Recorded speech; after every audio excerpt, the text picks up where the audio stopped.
Hey Judy, what's wrong? It was a cold day, with Christmas songs playing everywhere in the city. I stopped to admire a tree ornament that caught my eye. My husband, his breath visible in the chilly air, turned his head to look at me from a few steps ahead. He smiled softly, his ears red from the cold. I adored the way he looked at me. Nothing. Let's go home and have dinner. I made hot stew for this especially cold day. Sounds great. Laughing, we held hands and walked down the street. From somewhere, a familiar Christmas song reached my ears. My name is Judy, and what I'm about to tell you is a rather strange Christmas miracle I experienced a few years ago, along with the story leading up to it. You're late. Before I could respond, my husband Dan's anger hit me like a wave. Where have you been? I just went to the closest deli, I replied. It was mid-December, and it felt like it was about to snow. His cuss words chased me out into the cold without my coat just a short time ago. Are you trying to fool me? I'm the breadwinner of this household. When I come home, I expect a proper dinner to be ready and served. Can't you even manage such an easy task? He scolded me harshly in front of the dinner table. No hot sauce? How come you're so lazy about it? There's no way to eat chicken wings without it. Don't mess with me. I had rushed out of the apartment with my wallet and came back with the hot sauce, gasping for breath. His irritation only grew. Deli? Are you crazy? Isn't it cheaper to buy at a supermarket? He pointed at the hot sauce and rolled his eyes. You have no sense of budgeting. I couldn't resist retorting, of course, I buy groceries at the supermarket, but it's far away.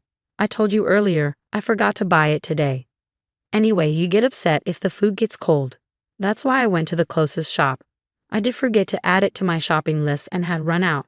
But I was sure the chicken wings tasted fine even without it. I didn't understand why he was so angry about it. His anger didn't cool down at all. Where's your apology? I did apologize earlier, didn't I? What's with your attitude? You're the one who. My retort added fuel to the fire, and he continued throwing his temper at me for another hour. Who wants such stale food now? In the end, he flipped the plate of chicken wings and went out to get dinner elsewhere. A few days later, I went to clean my parents' house, which was up for sale, and stopped by to visit an old lady in the neighborhood whom I called Grandma. Listen, Roma, your prediction was off for the first time. I didn't predict anything, Grandma, who had cared for me since I was a little girl, said, laughing ambiguously.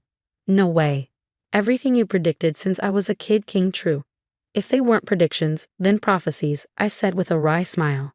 Remember when you told me not to go to the mall? There was a lightning strike, and it almost burnt down. Another time, you insisted I go out when I wanted to stay home, and my house got robbed.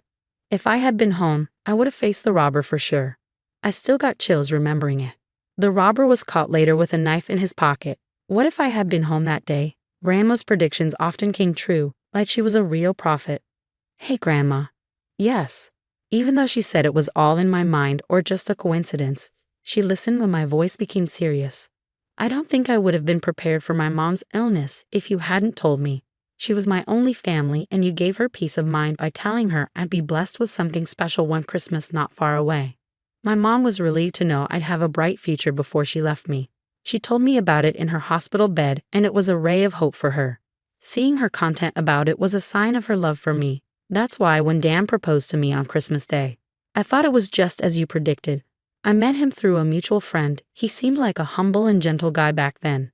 But once we got married, he turned into an arrogant husband. Just like the hot sauce incident, he got upset over trivial matters. He complained the food was too cold or the salad was too lukewarm, even though he was the one who let it sit while he played on his phone. He criticized everything I did, from cleaning the apartment to washing clothes. Nothing I did was up to his liking, which made me feel trapped and suffocated. I don't want to go back home to him, I whined to Grandma, feeling a sting in my nose. Now it's almost sunset. Don't you have to go back and cook dinner? She glanced at the sky and rushed me, though I was slow to move. Feeling softly rejected, I stood up lazily. You're going to be okay as long as you stand your ground. Even though you'll have struggles, you're going to be happy one day. You'll have a Christmas that will make you jump up and down in joy. So just live straight and truthfully. God is watching. I quickly turned around at her words that softened my heavy heart. Is it a prophecy? Let's see. I'm just an old woman, she said with another ambiguous smile, baffling me. Let's see if I put more effort. Dan might change. I tried to shift my mood, thinking it might have been too early to judge her original prediction. But then it was dinner, massages, ironing his shirt. Dan's hostility toward me only got worse. It wasn't even a year since we got married, but it became normal for him to order me around. Instead of a single kind word, he was constantly grumpy and overbearing. "Who do you think you are?" he snapped at me one night. "What did I do? You don't have the decency to welcome me back home. Who do you think you were to hang around outside until now? I have to warm up my food in a microwave. God darn you." His menace made me sigh. "I told you, right? I had a co-op meeting tonight. I even left a note on the table for you." "Shut up. That's not an excuse for lazy cooking." "What do you mean? I didn't cut corners. I prepared the main dish and sides as usual. If it's not freshly cooked, it's called cutting corners." His logic was messed up. I should be prioritized before anyone and anything. I've been feeding you. You're my wife. You must obey me. "That's crazy," I said, stunned by his incomprehensible demand. "You have no family and relatives and can't live on your own. A scum like you should shut up and just worship me. If you can't, I'll divorce you," he smirked. It seemed to me that he was releasing his stress by making me obey him. "Anyway, give me a foot massage." I tried my best to restrain myself from snapping back at him. He would just become angrier anyway. Most of all, I had nowhere to go in the midst of sleet at night.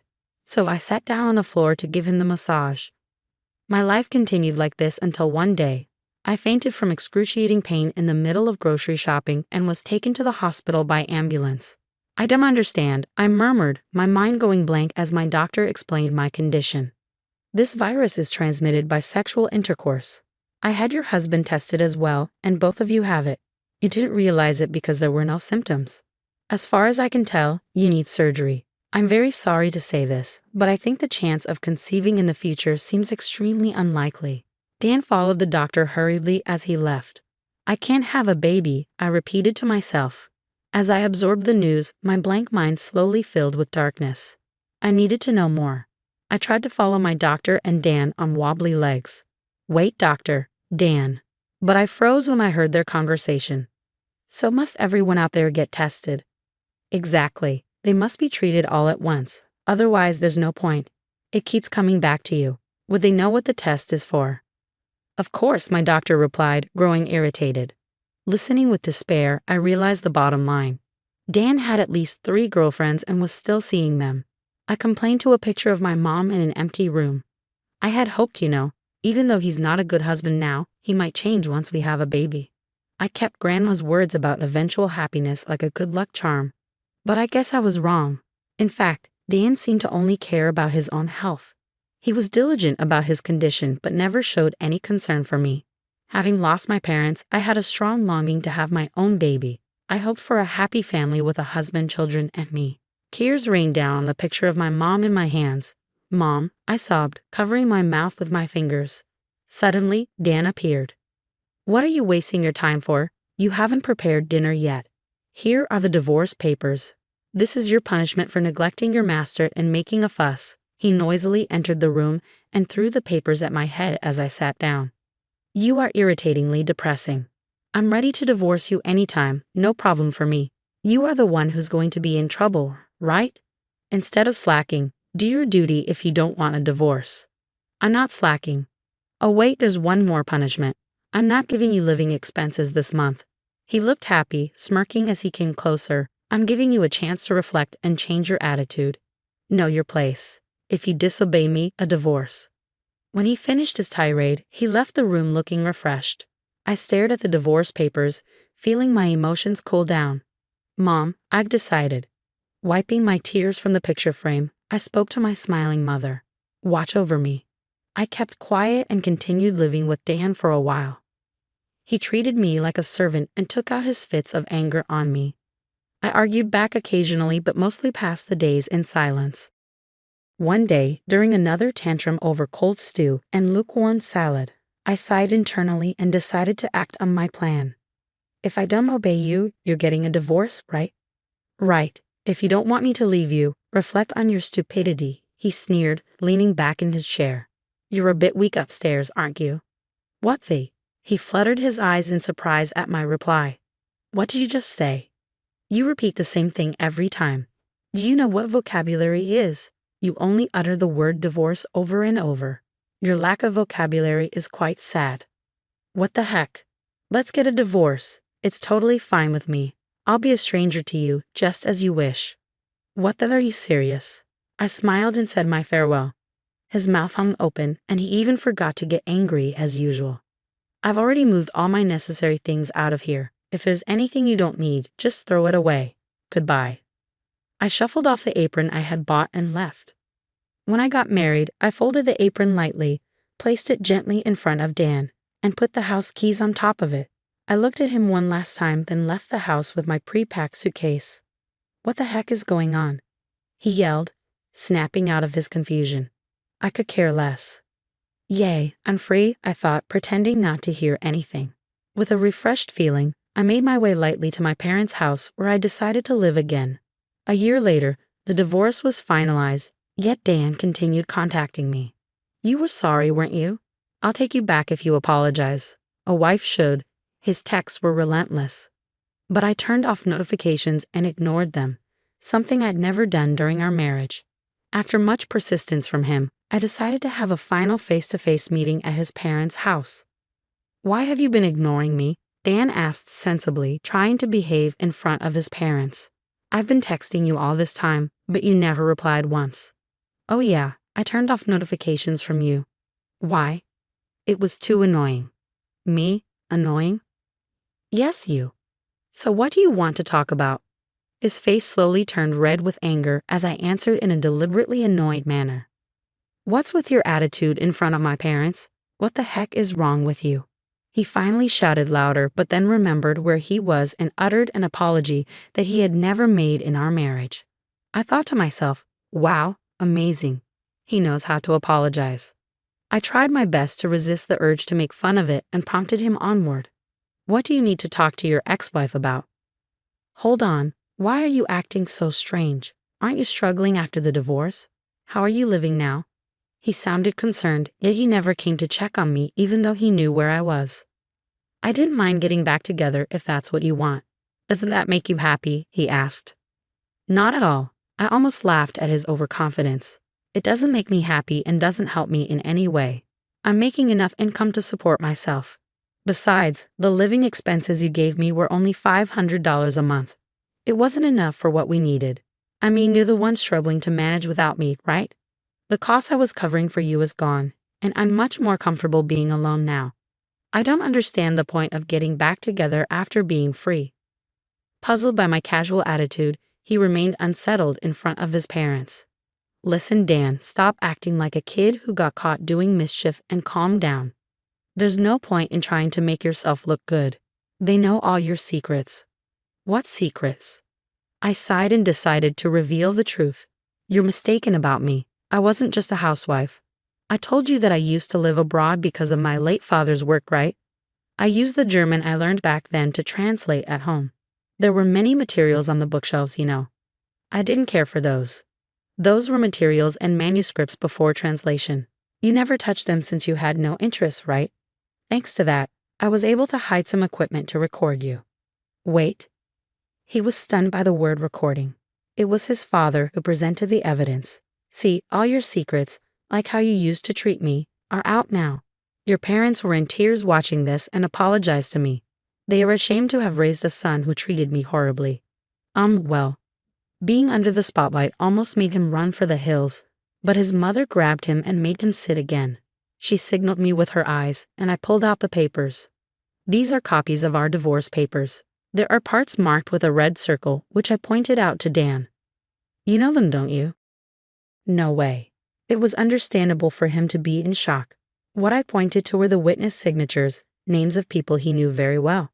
Actually, there wasn't enough space. You had more than 2 girlfriends, right? Wait a sec. No more waiting. Before I could continue, a resentful voice echoed. You never told us about the STD. We only had a relationship with you. That means you brought it in from somewhere else, didn't you? What am I? A fling. Didn't you say we'd get married one day? That's a statement only a bachelor should say. Oh no. We watched the video too. You are a villain, not only to us but to all women. You are the #1 public enemy. You are finished." Surrounded by his girlfriends, Dan crumbled to the floor. His parents sighed exaggeratedly. I had a private detective look into his girlfriends and secretly contacted them. Of course, I had told my ex-in-laws the whole story too. The result was this chaos. Your game is up now. There was a strong request from his parents that their son needed punishment. All his girlfriends and I demanded compensation from him. He worked for a company owned by a family member of his mother, so the payments were deducted from his payroll to prevent him from escaping. He was forcibly taken back to his parents' home and under their strict supervision faced a long period of compensation payments. 6 years have passed since then. Hey Judy, what's wrong? It's a cold day when Christmas songs play everywhere in the city. I stopped to look at a tree ornament that caught my eye. My husband, whose white breath clings in the air, turns his head to look at me from a few steps ahead. He's smiling softly, his ears red from the cold. The little girl in his arms also has rosy cheeks. I adore them so much. Grandma's prediction is actually amazing, I murmured. My current husband is surprisingly the brother of one of Dan's girlfriends.